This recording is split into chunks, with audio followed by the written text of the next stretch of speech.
ouf, enfin une solution concrète pour agir au niveau écologique. Parce que souvent, on nous culpabilise en nous disant bah, il est temps d'agir. Mais comment en fait? On ne nous donne pas les solutions, les clés en main pour agir.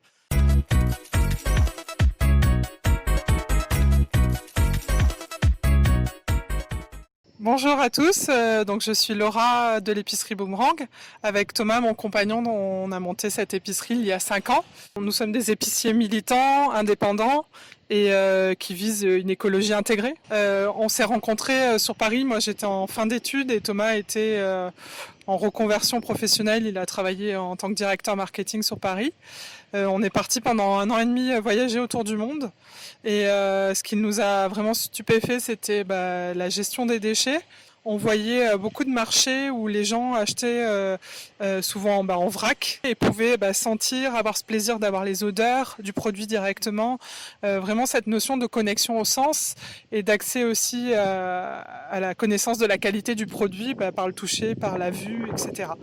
Et en fait, petit à petit, a germé l'idée d'ouvrir cette épicerie qui nous permettait à la fois d'allier toutes nos compétences, mais tourner vers ce que l'on souhaitait réellement, donc avec des valeurs qui nous correspondaient réellement.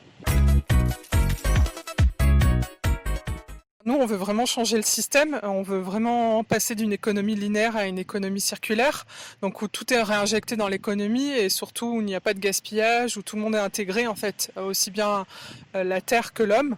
Notre but, c'est vraiment d'être le plus pédagogique possible, le plus ouvert, de ne pas faire des prix aberrants, pour vraiment ne pas se retrouver, comme on dit souvent, le bio c'est cher, ou dans des aspects un peu communautaires qu'on refuse de faire.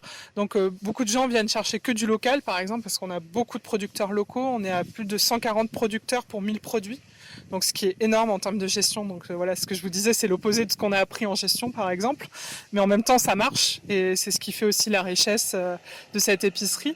On veut aussi vraiment agir sur le gaspillage alimentaire. Donc, comme chacun peut prendre la quantité dont il a besoin, si par exemple il a une recette avec 100 grammes de farine de châtaigne, il n'est pas obligé d'acheter 1 kilo de farine qu'il va mettre au fond de son placard et qu'il va retrouver, 2 ans après, périmé ou mité.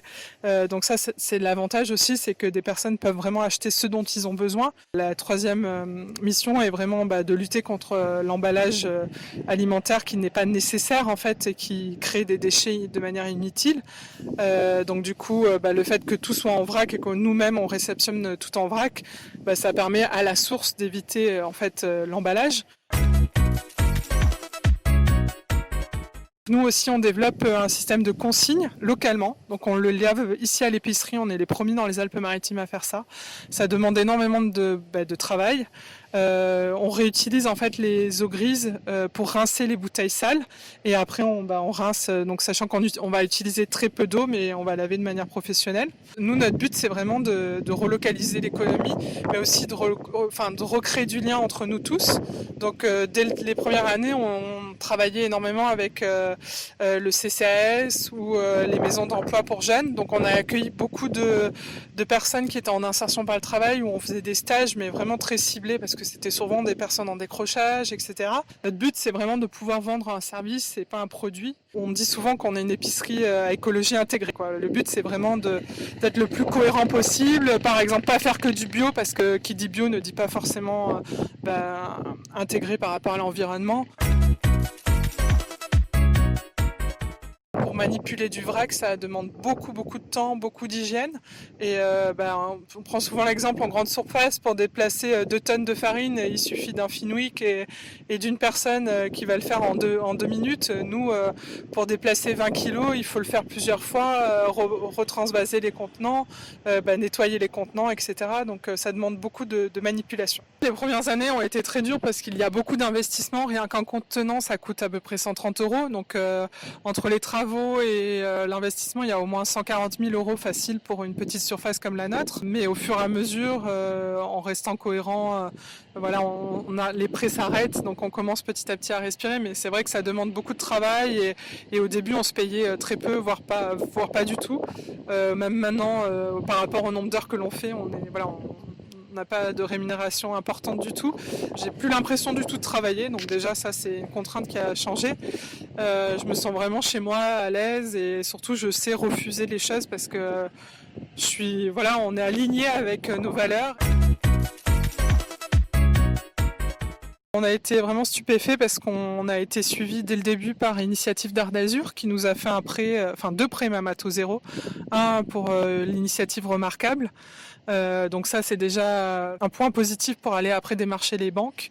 La banque a été assez ouverte, sachant que c'était un concept un peu différent, mais je pense que voilà, ça permettait aussi eux de les valoriser en termes écologiques. Et puis on a fait un financement participatif qui a récolté plus de 7 700 €. Donc ça c'était un bon élan, ça prouvait aussi qu'il y avait une clientèle. Et après on a eu un financement personnel aussi de ce projet-là.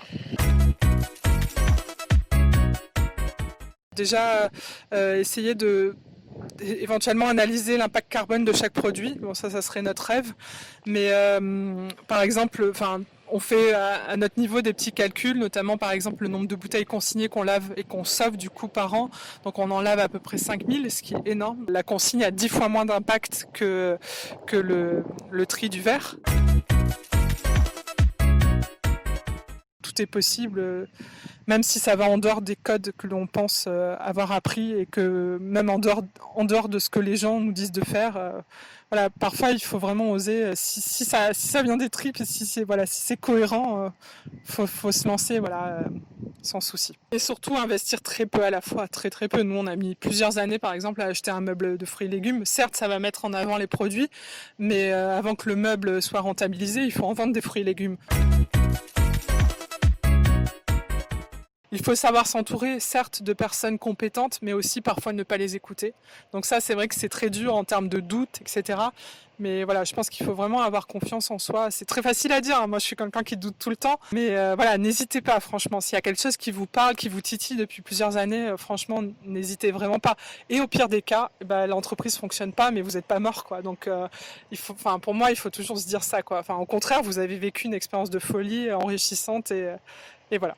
Donc lancez-vous. T'es gardé dans mon cœur, doucement.